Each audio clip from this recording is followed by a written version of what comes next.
Hi, I'm Dr. Tom Kravis, Physician Executive for 3M Consulting Services. Thank you for joining me. Today we're going to talk about ICD-10 documentation for cardiology and cardiothoracic surgery. There are some changes you'll need to make in your documentation to support ICD-10, but there are instances of documentation that can remain the same. We'll get to the heart of the matter now, so let's get started. I know you are busy in your clinical practice, so I will briefly summarize the key takeaways. In your documentation of patient care, consider the use of adjectives. Link the cause and effect of each condition.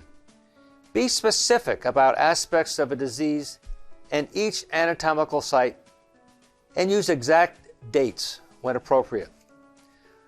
A little more on each of these. Differentiate in your notes whether or not a condition is acute, chronic, or acute on chronic whenever appropriate. For example, write acute on chronic congestive heart failure rather than congestive heart failure. Use due to or secondary to indicate cause and effect and to record all conditions the patient may have, such as acute systolic heart failure due to or secondary to hypertension. Think about the most current terminology to describe a condition or different aspects of the disease. For example, paroxysmal versus persistent atrial fibrillation, or typical or type 1 versus atypical or type 2 atrial flutter, or systolic versus diastolic heart failure, or both. Precisely designate anatomical site, such as in cardiac ablation. What specific anatomic areas of the heart were ablated? Was it the conduction mechanism only? Or were areas in the right or left atrium or ventricle also ablated? Use exact dates when appropriate.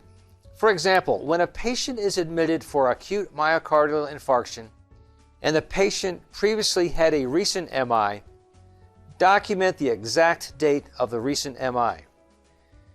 Ask yourself, what else could I add in my notes about this patient's condition that would better communicate how sick the patient is, which in turn better communicates the resources needed for patient care.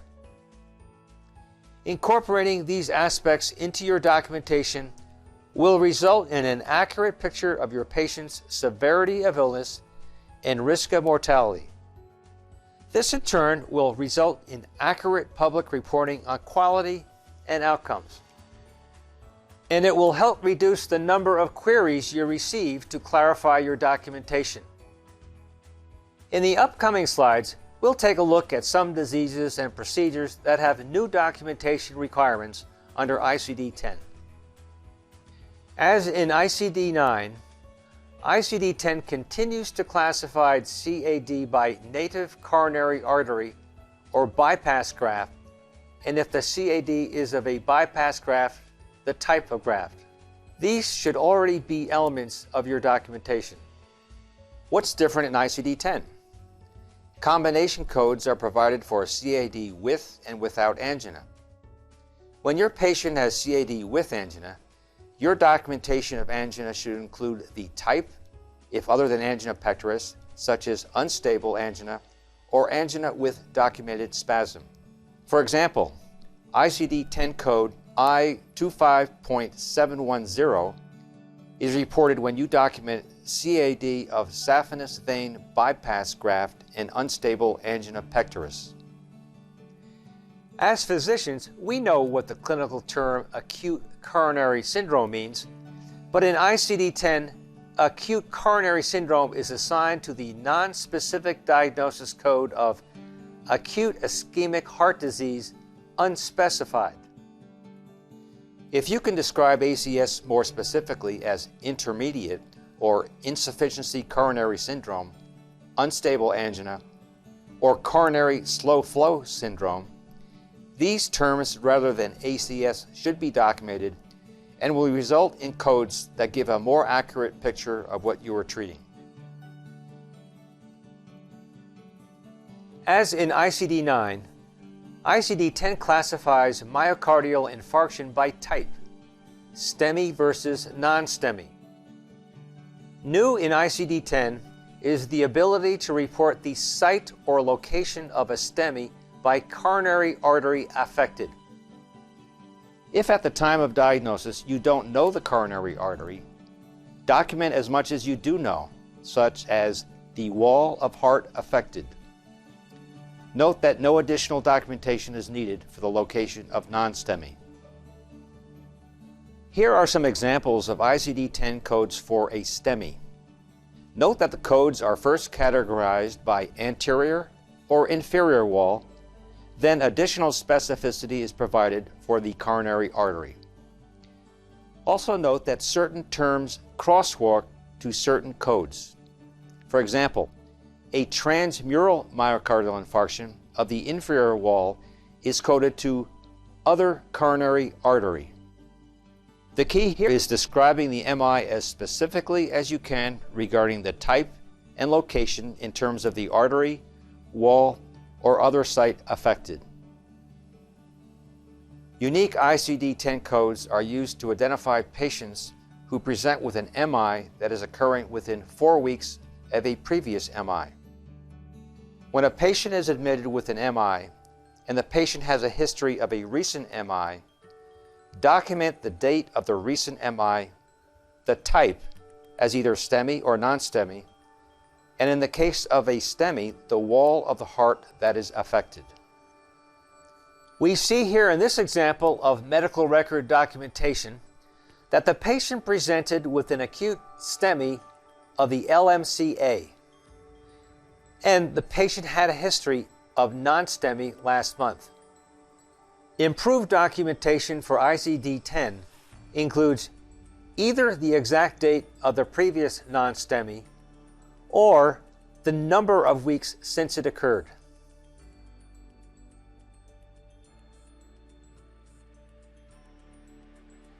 ICD-10 terminology describing congestive heart failure remains essentially unchanged from ICD-9.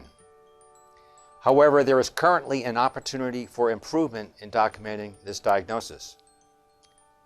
To provide an accurate picture of the patient's severity of illness and risk of mortality, you should specify whether the patient's congestive heart failure is acute, chronic, acute on chronic, and whether it is systolic, diastolic, or a combination of both. Additionally, you should document the cause or etiology of the congestive heart failure when known or suspected. An example of excellent documentation would be acute systolic heart failure due to possible or suspected alcoholic cardiomyopathy.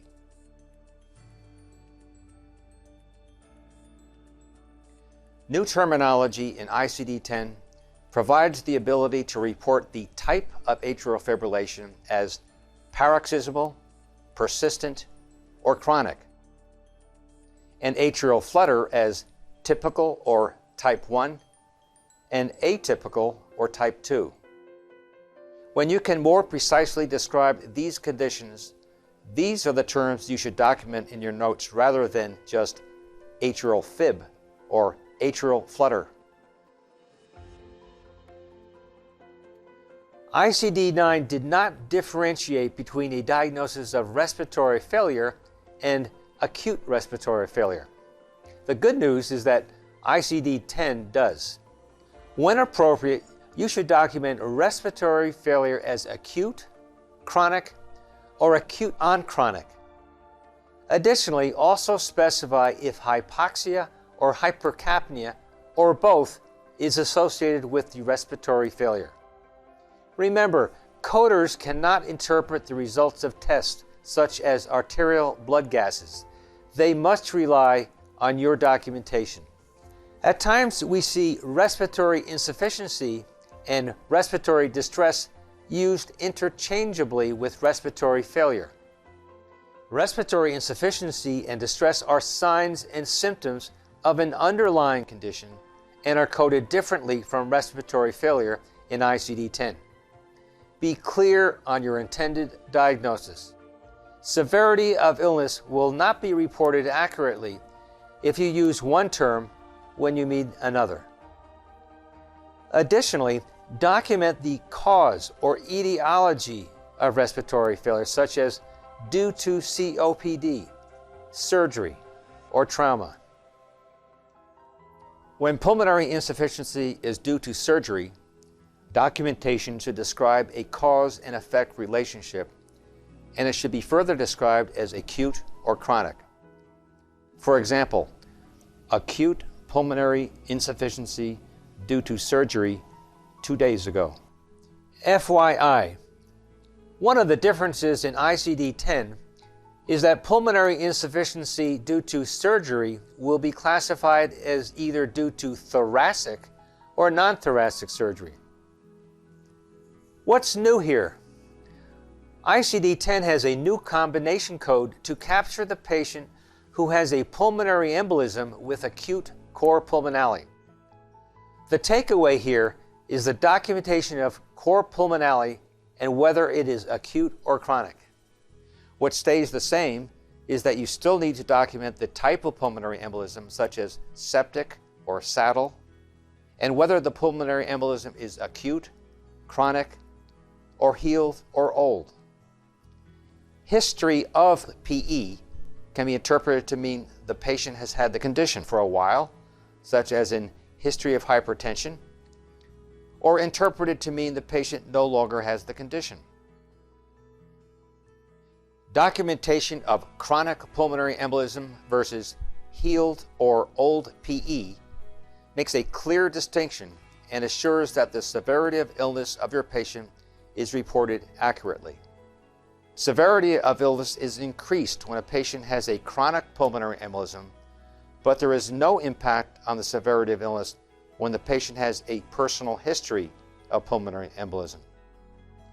Note that documentation of healed or old PE results in the reporting of a code for personal history of pulmonary embolism. ICD-9 provided a single code for cardiac arrest. ICD-10 provides the ability to report the cause of the cardiac arrest when known or suspected as due to an underlying cardiac condition or other condition. Your documentation should indicate a cause and effect relationship by using words such as due to or secondary to. The look and feel for codes describing diabetes have changed, but the level of detail describing the disease remains mostly the same. Therefore, your documentation doesn't need to change as long as you are currently documenting the type of diabetes as type 1 or type 2 and any associated complications. For example, diabetic peripheral angiopathy, diabetic autonomic neuropathy, or diabetic foot ulcer. The good news is that ICD-10 uses single combination codes to describe the disease. ICD-9 usually required multiple codes. Take, for example, the diagnosis of type 2 diabetes with diabetic peripheral angiopathy with gangrene. This diagnosis required 3 codes in ICD-9, but in ICD-10, 1 code reports everything. An additional code is assigned when you describe the patient's diabetes as poorly controlled or out of control. Malnutrition is an underdocumented condition in the elderly. However, it is also an important indicator of your patient's severity of illness and an important influence on performance metrics such as readmission rates, length of stay, and quality outcomes. If your patient has malnutrition, you should document the clinical picture, the type, such as protein calorie or protein energy malnutrition, and the stage or degree.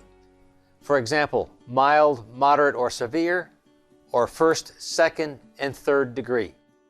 Your notes should include clinical findings such as patient with terminal cancer, 20-pound weight loss, and cachexia, and any supporting labs such as low albumin. As physicians are increasingly held accountable for patient outcomes, a huge concern is how to classify the patient who fails to follow a recommended regimen of care and gets sicker as a result. Under ICD-9, there is only one generic code for such a patient that says non-compliance, and no additional detail as to why the patient didn't follow your instructions. But in ICD-10, there are several codes to describe why a patient is non-compliant in taking drugs prescribed by you. This new clinical terminology is drug underdosing. Underdosing identifies a situation in which your patient has taken less of a medication than prescribed by you, either unintentionally or intentionally. Document in your notes why the patient isn't taking the correct amount of their medication and the associated condition. For example, patient was admitted due to acute exacerbation of systolic heart failure. Patient has age-related dementia and forgot to take her digoxin as prescribed. Or, patient cut her dose in half this month because of financial issues. ICD-9 provided a single code for tobacco abuse and dependence without differentiation and without further specificity for the type of tobacco product. ICD-10 provides separate codes for these. If your intended diagnosis is dependence, dependence is what you should document rather than abuse. According to the Centers for Disease Control and Prevention, most smokers are dependent, and nicotine dependence is the most common form of dependence in the U.S. Additionally, further specificity is provided in ICD-10 for the type of tobacco product dependence, as cigarettes, chewing tobacco, or other, for example, cigars, so this should be documented as well. Your documentation should differentiate between current abuse or dependence versus a person who no longer uses tobacco. Starting in 2002, the number of former smokers has exceeded the number of current smokers. For tobacco dependence, ICD-10 provides the ability to report remission and withdrawal. Examples of nicotine withdrawal symptoms include irritability, anxiety, difficulty concentrating, and increased appetite. ICD-10 also provides the ability to show a cause and effect relationship between tobacco dependence and nicotine-induced disorders when documented. Finally, your notes for a patient's exposure to secondhand smoke can be converted to an ICD-10 code that says exactly that. In ICD-9, codes for complications did not identify when the complication occurred, the body system affected, or type of surgery performed. ICD-10 codes do. In order to code a complication, the coder must know whether the complication occurred intraoperatively or postoperatively, so include these details in your notes when it is not readily apparent.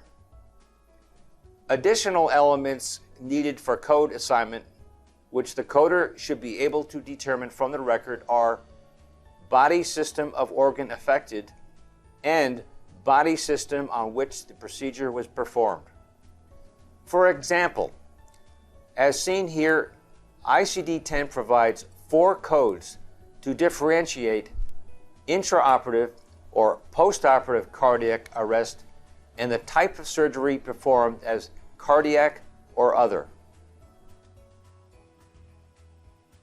ICD-10 PCS has specific definitions for these 2 different procedures. A code for excision is used only when a portion or part of an organ or body part is taken. Resection is taking all of a body part. This can be particularly problematic for the coder when your documentation is not precise or ambiguous. For example, the surgical removal of lymph nodes. Resection is assigned when an entire lymphatic chain is removed. Excision is assigned when several lymph nodes are removed, but not the entire chain. So document precisely what or how much of an organ or body part is removed.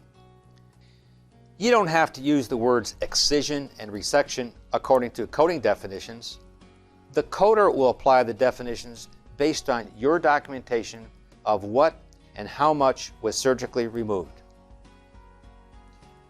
In many instances, coders must choose between codes for paired organs, right versus left. So be sure to always include this in your documentation.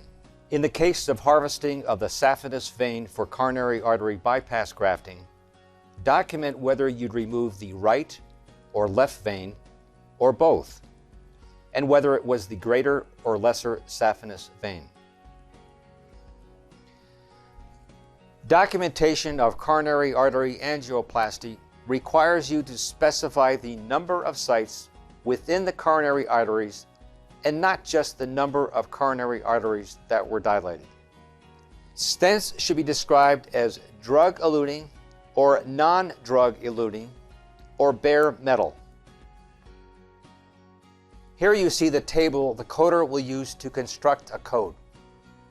For example, PTCA with drug-eluting stent insertion ×3 into the left circumflex, obtuse marginal, and posterior descending is classified in ICD-10 as coronary artery 3 sites and intraluminal device drug-eluting. The specific site of the heart from which tissue is taken should be documented for a heart biopsy. Again, here you see the table the coder will use to construct the code. Of particular interest is the column on the left labeled body part, which lists each anatomic site of the heart from which the coder must then choose. For example, documentation was for a heart biopsy of the right atrium performed by way of a percutaneous approach is coded as 02B63ZX. Excisional and non-excisional debridements are coded differently. Your documentation should clearly state either excisional or non-excisional. Excisional debridement involves surgical removal or cutting away of tissue.